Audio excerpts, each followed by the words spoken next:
হ্যাঁ, এই তো সেই অভিশপ্ত গাছ। আমি শুনেছি এই গাছের পাতা খেলে নাকি শরীর মোটা হয়। আমার আর এই রোগা পাতলা শরীর আর ভালো লাগছে না। এই গাছের পাতা খেয়ে আমি এখনই মোটা হয়ে যাব। ও,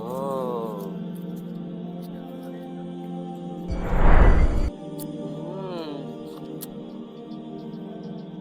কিরে রিয়াজ, তুই এসব কি খাচ্ছিস? ভাই, আমি আর রোগা পাতলা থাকবো না। এই পাতা খালি আমি মোটা হয়ে যাবানে। তোর এসব সিরিকে কথাবার্তা কে বলেছে? হ্যাঁ, এসব পাতা পাতা খালি কি কখনো কেউ মোটা হয় নাকি? হ্যাঁ, ভাই, আপনি কি করলেন? আমার পাতা ফেলে দিলেন? এইসব সিরিকে কাজবাজ কোথা থেকে শিখেছিস তুই? আল্লাহ যার যেমন স্বাস্থ্য দিয়েছে তাকে তাই নেই সন্তুষ্ট থাকা উচিত। এসব পাতা খেয়ে কি কখনো শরীর স্বাস্থ্য ভালো হয় নাকি? তার থেকে ভালো তুই নামাজ কালাম পড়, আল্লাহর কাছে দোয়া কর যে আল্লাহ যেন আমার শরীর স্বাস্থ্যটা অনেক ভালো করে দেয়।